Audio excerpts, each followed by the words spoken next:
A graça e a paz do Senhor Jesus. Estamos aqui mais uma vez e hoje nós estamos começando o nosso trimestre. E nesse trimestre da lição de adulto da Escola Bíblica Dominical, nós teremos aqui essa revista para todo o trimestre de abril, maio e junho.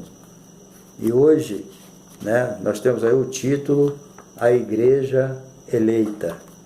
E hoje nós vamos ter a nossa primeira lição, e nós vamos estudar nesse trimestre a carta aos Efésios. E hoje nós vamos ter aqui uma introdução, um resumo e uma introdução dessa carta, entendeu? Fica conosco aí até o final, vai ser bênção, tá? É uma introdução abençoada que nós vamos estudar sobre a lição bíblica da Escola Dominical, a primeira lição, de 5 de abril de 2020. Fica conosco aí. Se você não se inscreveu ainda no nosso canal, dá uma moral aí pra gente, se inscreve no nosso canal, dá o seu like se você gostar, compartilhe, deixe seu comentário e não deixe de dar o seu toquinho no sininho para você receber novos vídeos, tá bom? Fica aí conosco até o final. Bem, a nossa lição é a carta aos Efésios, saudação e destinatário. É uma introdução, que é a primeira aula. Então o autor traz aqui uma introdução sobre Efésios.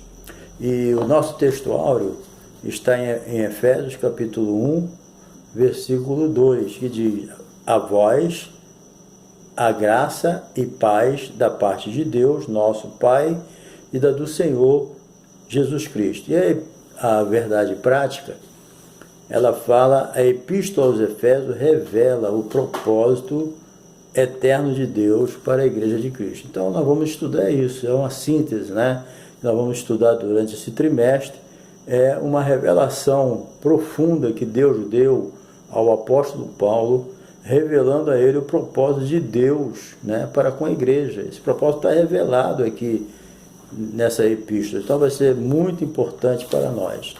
E também nós temos aqui a nossa leitura bíblica em classe, que está em Efésios capítulo 1 e versículo 1 e 2, e Atos capítulo 19 de 1 a 7. E o nosso objetivo geral nessa primeira lição é mostrar o propósito divino da epístola aos Efésios, entendeu? Então vai ser muito bom ficar aí conosco, nessa introdução e nesse resumo. Bem, essa epístola é considerada a mais profunda, das suas epístolas, porque ela é chamada por muitos comentaristas, ela é considerada a epístola, a rainha das epístolas. Você imagina a profundidade que ela tem, por ser considerada a rainha das epístolas. Orlando Boyer, ele era um missionário aqui no Brasil e ele chamava essa epístola de a epístola das regiões celestial, porque ela é fundamentada naquilo que Paulo pregava mesmo, Ele era uma doutrina baseada na sua pregação, porque essas revelações das mensagens de Paulo é vinda de Deus, Ele mesmo disse que não aprendeu de homem algum. Então, nessa doutrina, a gente vê a exposição, uma grande exposição da doutrina, de todo o universo, que é a unidade, O universo, segundo essa epístola, ele é convergido em Cristo, Isso aí, e também a unidade que mostra aqui dos judeus com o gentio. Isso sempre foi um problema, Judeu com gentio, mas essa epístola mostra que houve o quê? Uma unidade. Judeu e gentio, quando aceita Jesus, ele se torna a igreja de Jesus. Então, na igreja não tem esse negócio de judeu nem gentio. Aceitou Jesus, é judeu, você agora é igreja. Aceitou Jesus, é gentio, você agora é igreja.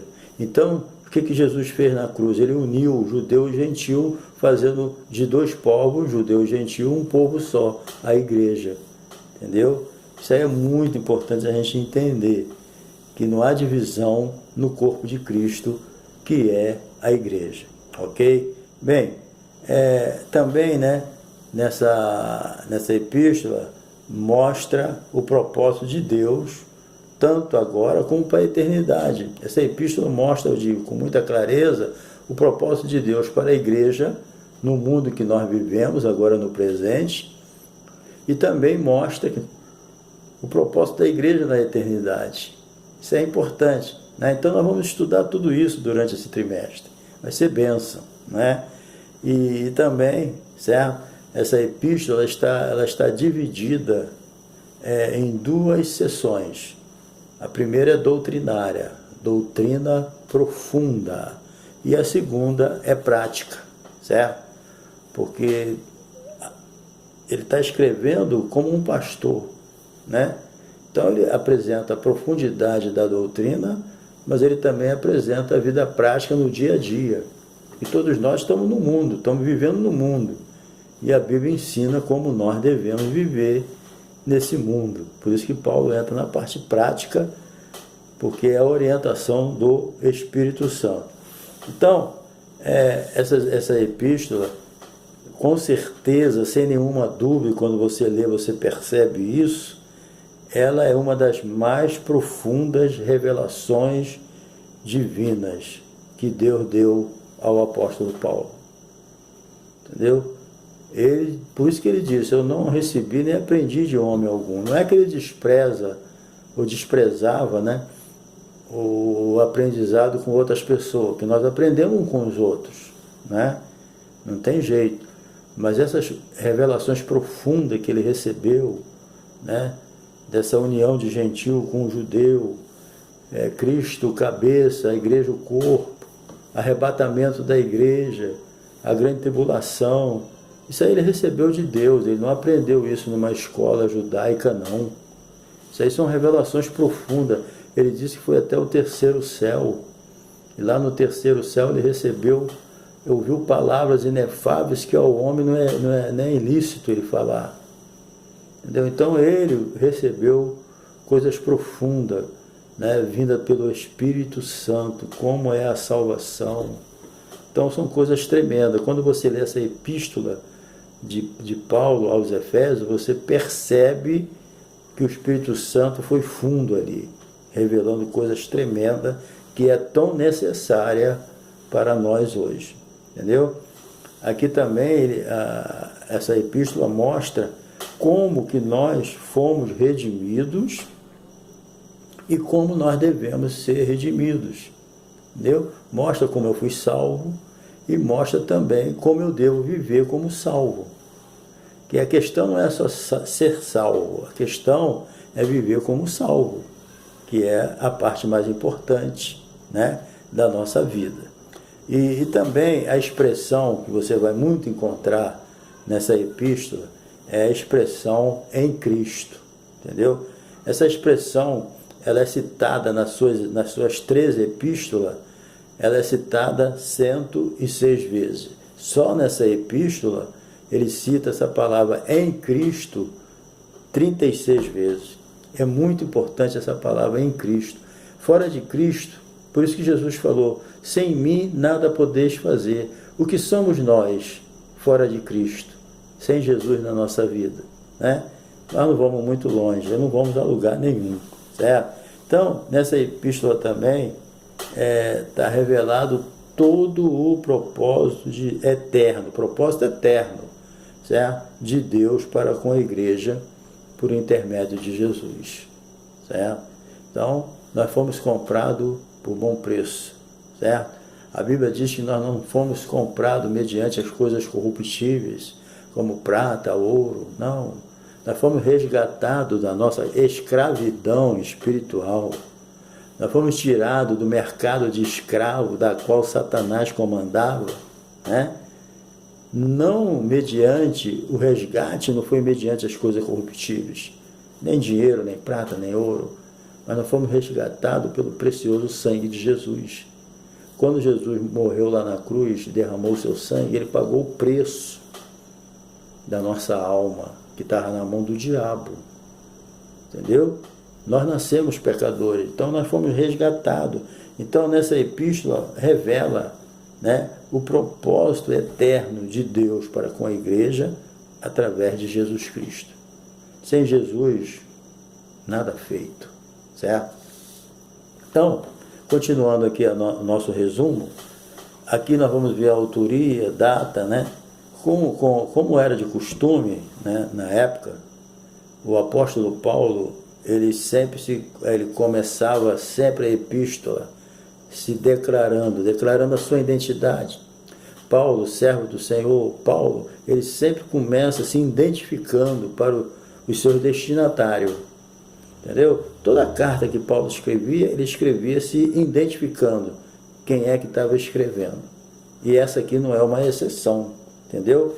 Então ele declara a sua identidade porque ele se apresenta sempre como Paulo, certo? O seu nome em hebraico é Saulo, né? Vem da palavra hebraica Shaulo. Então, Saulo significa solicitado, desejado, né? E Paulo significa pequeno, entendeu?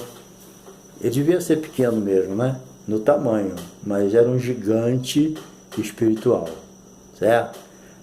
Deus olha o tamanho físico das pessoas, ele olha o tamanho espiritual. Às vezes o cara é pequeno na estatura, mas é gigante, é um gigante espiritual. Então, o seu nome hebraico era Saulo, e o seu nome romano era Paulo, e ele sempre procurou se identificar como Paulo. Você nunca vê nas epístolas ele chamando a si mesmo de Saulo. Agora, por que ele se identificou sempre com esse nome de Saulo? Porque até o capítulo 13, desde do capítulo 13, né, de Atos dos Apóstolos, até ali, né, quando ele sai da igreja de Antioquia, enviado pela igreja para a obra missionária, quando o Espírito falou, apartai-vos a mim, Barnabé e a Saulo, para a obra que os tenho chamado, até ali ele chamava de Saulo. Mas quando chegou mais adiante, quando ele estava lá no fogo cruzado, aí ele já passou a ser chamado Paulo. A Bíblia diz, Saulo, que também se chama Paulo. Então, a partir daquele momento, Saulo passa a chamar Paulo, né, que é o seu nome romano. Então, a partir dali, ele passou, né, de desejado, né, solicitado, ele passou a ser pequeno. Entendeu? Mudou. Já se identificou. E talvez ele nunca usou o nome de Saulo porque talvez esse nome romano, né, ficava melhor para ele evangelizar os gentios, né? Porque ele evangelizando com esse nome hebraico, poderia ter assim alguma discriminação, algum problema, então ele já usou o nome romano que ficava mais fácil, né? Então ele usou esse para o mundo gentílico, o nome Paulo ficaria bem melhor, e foi o que ele fez. Paulo era um homem, além de estratégico, ele era também um homem muito inteligente e tinha um amor pelas almas muito grande, né? Então ele usava todos os meios necessários, né, dentro da ética e do bom senso para poder ganhar as almas. Ele se fez fraco para com os fracos, ele se fez sem lei para os sem lei, mesmo estando debaixo da lei de Cristo. Ele foi usando, né, todas as estratégias necessárias. E o seu nome, estrategicamente, sempre foi Paulo, certo? Então, ele sempre reivindicou também a sua autoridade apostólica. Ele sempre deixava claro para as pessoas, Paulo, apóstolo de Jesus Cristo, pela vontade de Deus. Ele não foi chamado por homem. Ele sempre deixou claro, olha, eu sou apóstolo, mas vocacionado por Deus. Eu sou apóstolo, chamado por Deus. Ele tinha essa convicção. Coisa boa, queridos, é a pessoa ter convicção da sua chamada. Ele é pastor, ele tem convicção que é chamado para ser pastor. Ele é evangelista, ele tem convicção que é chamado para ser evangelista. Ele é professor de escola dominical, ele tem certeza que ele tem chamada para ser ensinador na escola dominical. Então, quando a gente tem a convicção dentro de nós ficamos mais à vontade, mais seguro para fazer a obra de Deus, porque não tem dúvida dentro de nós. Nós temos certeza da nossa chamada. Se você ainda não sabe qual é o seu dom, qual é a sua chamada, descobre, e cai de cabeça, vai fazer a obra de Deus. Não fica aí pensando na morte da bezerra, não, vai fazer a obra de Deus. Deus está esperando você, entendeu? Vai fazer a obra, entendeu? Então Paulo, ele tinha a convicção que ele era chamado por Deus. Para ele o que importava era isso. A opinião dos outros não interessava para ele, não. Ele só não queria trazer escândalo. Agora, ficar embaraçado com a opinião de A e B, que não concorda, é problema de quem não concorda. Deus te chamou, vai fazer a obra, né? Então, ele sempre se identificava como um homem chamado e escolhido por Deus. E ele sempre também falava, né, que ele era prisioneiro de Cristo, embaixador de Cristo, capítulo 3:1, prisioneiro de Cristo, 4:1, embaixador em cadeia, preso do Senhor, 6:1, preso no Senhor. Repetindo aqui, capítulo 3, versículo 1, ele chama de prisioneiro de Cristo, se chama a si mesmo. No capítulo 4:1, ele chama preso do Senhor, e no 6, ele chama embaixador em cadeia.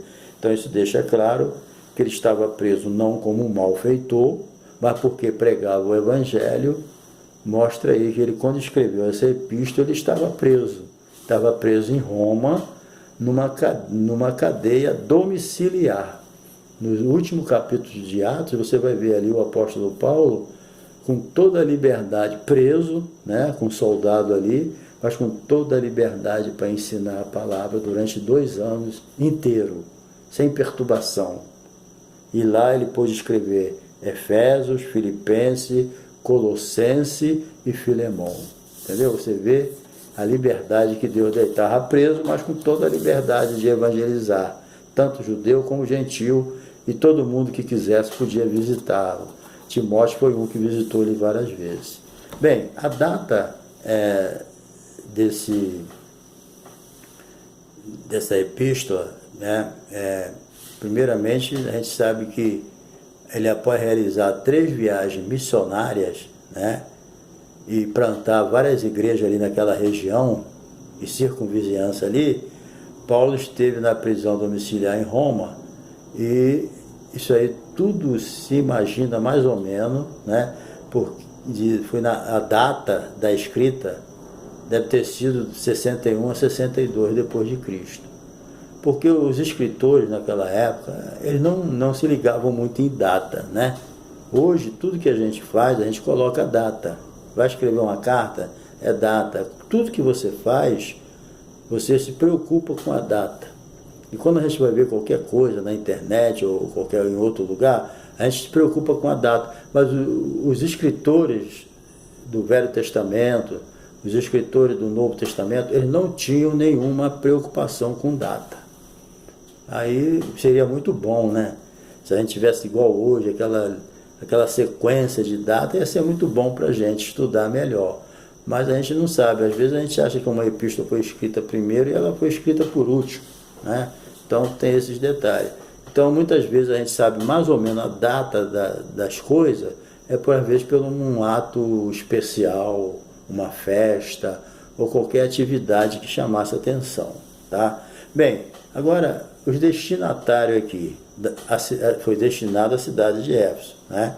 Mas se imagina que essa carta foi para Éfeso, mas ela foi uma carta que circulou ali em todas as igrejas, entendeu? Não quer dizer que foi só para Éfeso, não, ela circulou em todos os lugares.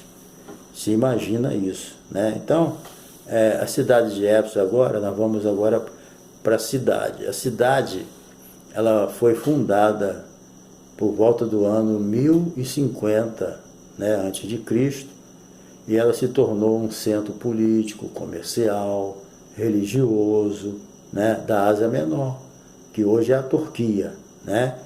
Ela era considerada uma metrópolis, pois eu achei muita gente, né?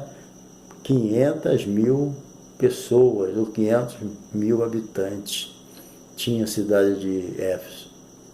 500.000 habitantes, certo? Então, e tinha o maior anfiteatro do mundo, com a capacidade para 25.000 pessoas, 25.000 espectadores. Então você imagina uma cidade naquela época com 500 mil habitantes, é uma cidade bem populosa, botava muita capital por aí para baixo, né? Eu acho muita coisa, é uma metrópole de verdade, né? E o teatro, cabia 25 mil pessoas, tinha arena, né? Tinha pista de corrida, não era fácil, essa cidade era uma cidade bem populosa e foi ali que Paulo foi pregar o evangelho. Paulo era um estrategista, ele chegava num lugar, ele procurava os lugares populosos, porque quando ele ganhava alguém para Jesus ali, os sujeitos, os que eram dali ficavam ali, os que eram de fora voltavam para a sua cidade com a palavra. Paulo era um estrategista muito bom, entendeu? Ele sabia usar a sua estratégia. Bem, a religiosidade em Éfeso, tá? Atos, né?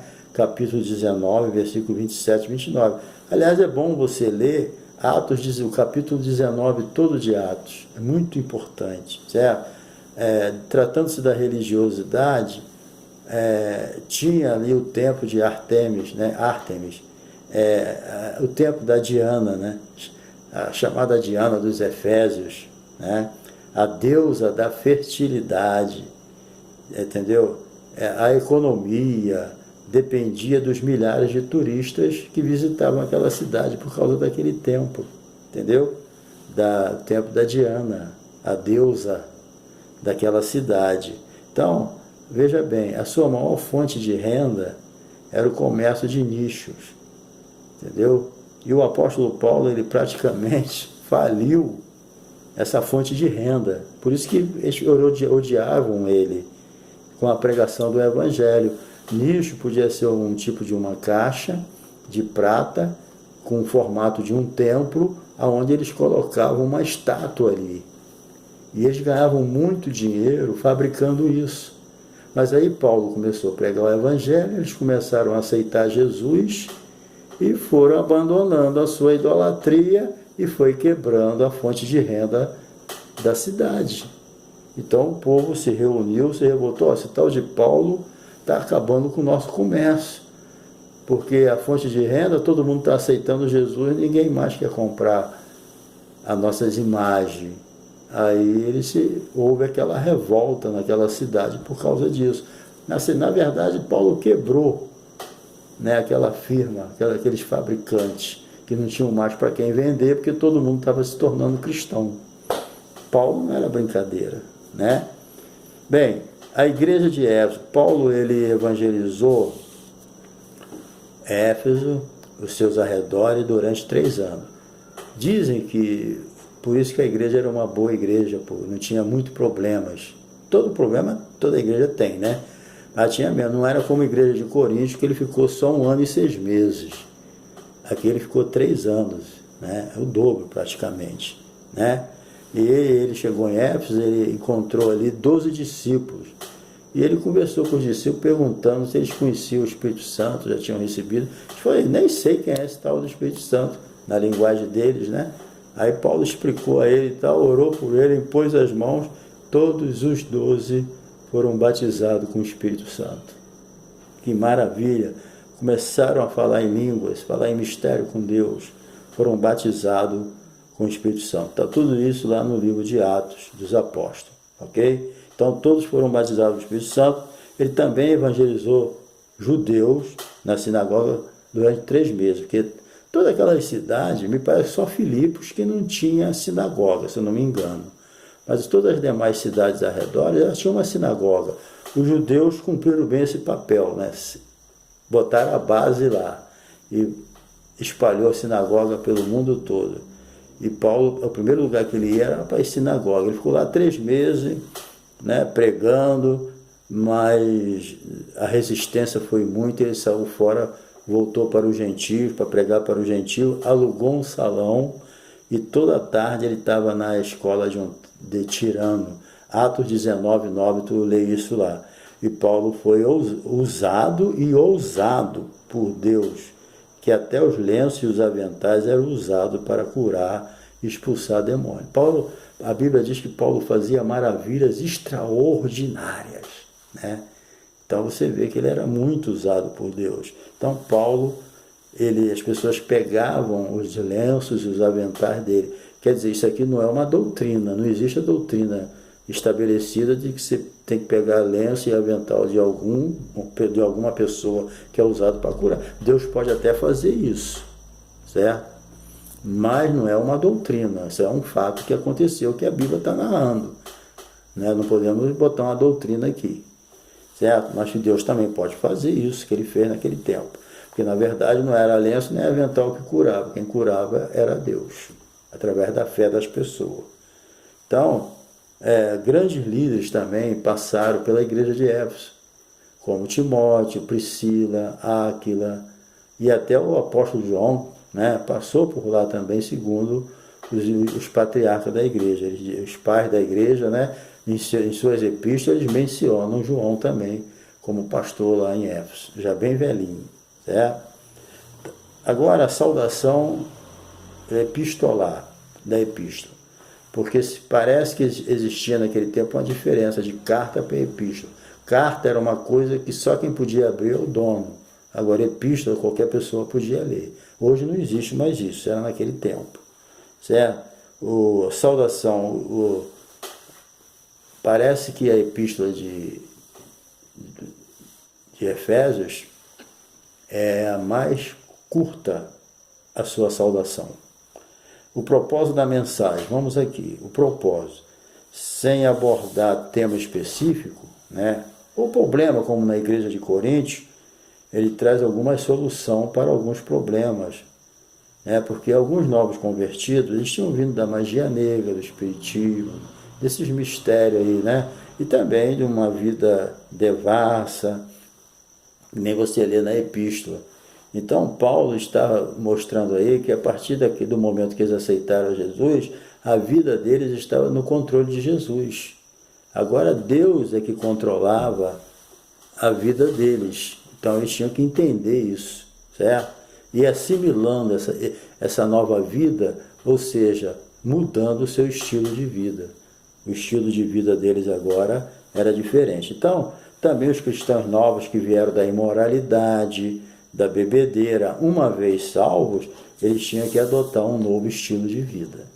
Todos nós, né, que fomos salvos e lavados pelo sangue de Jesus, nós temos que adotar um novo estilo de vida de acordo com a santidade de Deus na nossa vida. Bem, encerrando aqui, outro problema difícil era a questão da unidade, ter paz, né, entre judeu e gentil, que era muito difícil uma paz entre judeu e gentil. Então Paulo estava dizendo ali que Deus na cruz uniu judeu e gentil, ou seja, a salvação era tanto para judeu como para gentil. Uma coisa difícil para os judeus aceitarem, mas em Cristo não tem grego, não tem judeu, não tem americano, não tem brasileiro, não tem ninguém. Aceitou Jesus, é a igreja, faz parte do corpo de Cristo, do qual ele é a cabeça, certo? Então nós vemos aí nessa carta, é um tratado teológico, mas também é um apelo de um pastor cheio de amor pelas suas ovelhas, que é o apóstolo Paulo, entendeu? Então ele traz mensagem para a família, para o filho, como tratar o pai como tratar o filho, a mãe, a família, a esposa, esposo, como o esposo deve tratar a esposa, como a esposa deve tratar o esposo, os filhos, né? Como os patrões devem tratar os seus empregados, os empregados os seus patrões. Então Paulo traz esses ensinamentos tremendo, prático, para se poder viver melhor aqui na terra, né? Porque nós somos salvos, somos cidadãos do céu, mas ainda estamos cidadãos da terra, porque ainda estamos aqui. Então a mensagem tem esses dois temas principais para encerrar. Essa epístola gira em torno de uma coisa importantíssima: Jesus Cristo, a cabeça, e a igreja, o corpo. Então, não podemos esquecer disso. Jesus Cristo é o cabeça da igreja.